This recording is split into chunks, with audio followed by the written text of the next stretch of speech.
मुजफ्फरनगर मीरापुर की विधानसभा सीट पर होने वाले उपचुनाव को लेकर एक और जहां सभी राजनीतिक पार्टियां मैदान में हैं, तो वहीं बहुजन मुक्ति मोर्चा से अजहर वकार भी चुनाव मैदान में है। वकार ने अपना घोषणा पत्र 100 रुपए के स्टाम्प पेपर पर क्षेत्र की जनता को लिख कर दिया है।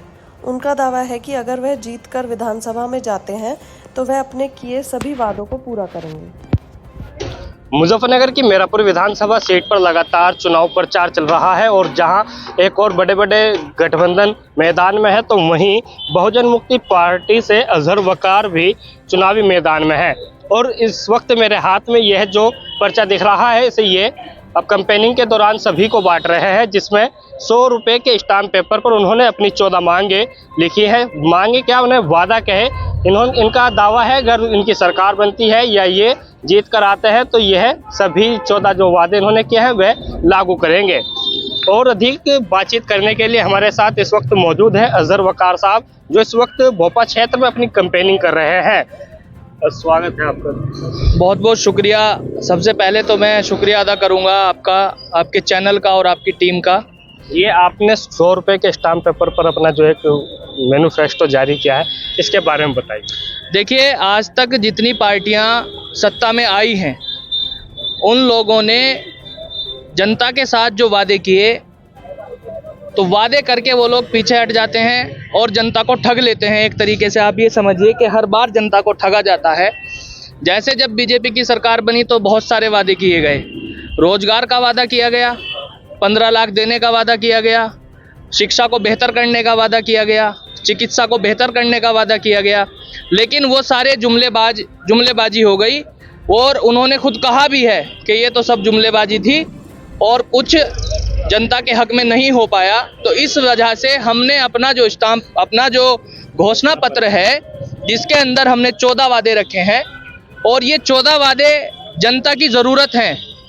इन 14 वादों को हमने, ये जो एक सरकारी कागज है 100 रुपए का स्टाम्प पेपर, यानी कि जनता के और हमारे बीच ये से एक समझिए कि समझौता हुआ है कि जो वादे हम लोग करेंगे वो वादे हम लोगों को पूरा करना मजबूरी होगी, क्योंकि 100 रुपए के स्टाम्प पेपर पे एक एग्रीमेंट समझिए आप जनता के और हमारे बीच, तो ये हमारी मजबूरी है। हम लोग इसे 100% लागू करेंगे। अगर मीरापुर विधानसभा के लोग हमें जिता करके विधानसभा भेजते हैं तो हम जनता के लिए काम करने का पूरा काम करेंगे। क्या मुख्य वादे क्या है इसमें आपके?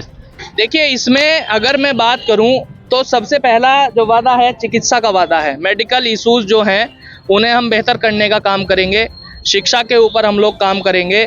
और इस देश के अंदर जो ओबीसी वर्ग है, उस वर्ग को सबसे ज़्यादा छला गया है, क्योंकि वो वर्ग इस देश के अंदर 1931 की जनगणना के अनुसार वो वर्ग 52% है, और आज अगर हम बात करें तो 62% है, क्योंकि 100 सालों में गिनती नहीं हो पाई, जाति आधारित गिनती। तो हम लोगों ने वादा किया है कि हम लोग ओबीसी की और हर जाति की, हर वर्ग की जाति आधारित गिनती कराने का काम करेंगे, जिससे उन्हें उनका अधिकार, उनका प्रतिनिधित्व पूरी तरीके से मिले। पुरानी पेंशन का मामला है, पुरानी पेंशन को हम लोग बहाल कराने का काम करेंगे। अल्पसंख्यकों के ऊपर जो अन्याय अत्याचार होता आया है, उसके लिए हम लोग CVPA communal violence prevention act बनाने का हम लोग काम करेंगे, जिससे अल्पसंख्यकों की सुरक्षा को सुनिश्चित किया जा सके, उन्हें सुरक्षा मुहैया कराई जा सके। तो इस तरह के कानून हम लोग बनवाने का काम करेंगे, और ये वादे हमने 100 रुपए के स्टाम्प पेपर पे किए हैं। कितने आश्वस्त है अपने वादों को लेकर? आप क्षेत्र में जनता के बीच जा रहे हैं, किस तरह का समर्थन उनसे मिल रहा है आपको? देखिए, जिस तरह से मैं पिछले 4 महीने से लगातार मीरापुर विधानसभा में लोगों के बीच हूँ। चुनाव घोषणा 18 तारीख को हुई, उससे पहले मैं 2.5-3 महीने से लगातार जनता के बीच हूँ, और क्षेत्रीय होने के कारण भी मुझे बहुत प्यार जनता का मिल रहा है। और एक और बात यह है कि ये बहुजन मुक्ति पार्टी एक ऐसी पार्टी है जो एक मिशन के साथ, एक विज़न के साथ काम कर रही है। बाकी देश के अंदर जो पार्टियां हैं, उनके पास कोई मिशन, कोई विज़न नहीं है।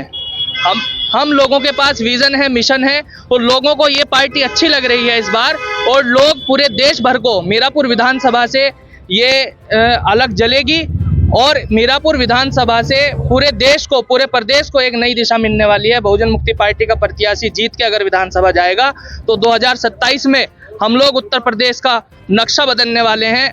और स्वर्णिम अक्षरों में मीरापुर विधानसभा के लोगों का नाम लिखा जाना है, क्योंकि मीरापुर विधानसभा के लोग पूरे देश भर को एक थर्ड विकल्प देने वाले हैं। बहुजन मुक्ति पार्टी की बात करूँ तो कितना जनाधार इसका यहाँ मुजफ्फरनगर में इस विधानसभा पे है? देखिए, अगर हम जनाधार की बात करें तो बहुजन मुक्ति पार्टी के पीछे एक ऐसे संगठन का बैकअप है जो इस देश में लगातार 40 सालों से मूल निवासी बहुजन समाज के लिए काम कर रहा है। मूल निवासी बहुजन समाज के लिए काम करने वाला संगठन भारत मुक्ति मोर्चा, बहुजन क्रांति मोर्चा, बामसेफ, जिसने पहले भी 4 बार इस प्रदेश को मुख्यमंत्री दिया, लेकिन वो लोग जिन लोगों को बामसेफ ने सपोर्ट दे करके मुख्यमंत्री बनाया, सामाजिक संगठन बामसेफ है, भारत मुक्ति मोर्चा है, लोगों को सपोर्ट दिया, समाज का बैकअप दिया तो मुख्यमंत्री बन गए। लेकिन उन लोगों ने संगठन का जो विचारधारा थी उससे हटने का काम किया, सिद्धांतों से हटने का काम किया। तो इस वजह से बामसेफ ने अपना जो बैकअप है वो उन लोगों से हटाया है और बहुजन मुक्ति पार्टी को दिया है। तो जो जनाधार 4 मुख्यमंत्री बना सकता है वो बहुजन मुक्ति पार्टी को भी विधानसभा भेज सकता है। जनाधार बहुत अच्छा है। टक्कर किससे मानते हैं? 2 बड़े प्रत्याशी गठबंधन के आपके सामने है, रालोद और भाजपा, दूसरा सपा इंडिया गठबंधन है। देखिए, जिससे भी टक्कर है वो हमारी टक्कर है। जो भी उभर के आएगा टक्कर हमारे से रहेगी, जो भी फाइट में आएगा वो हमारे से फाइट रहेगी। मैं इतनी ही बात कहूंगा। आपसे फाइट होगी जिसकी भी होगी। ठीक है, धन्यवाद। ये थे वकार अजहर साहब जो इस वक्त हमारे साथ थे। इन्होंने 100 रुपए के स्टाम्प पेपर पर अपनी घोषणा पत्र लिख कर दिया है। हालांकि आने वाला समय बताएगा किस तरह का जनाधार इन्हें मिलता है और क्या वोट बैंक रहता है। मुजफ्फरनगर से इफ्तिखार अब्बासी की रिपोर्ट।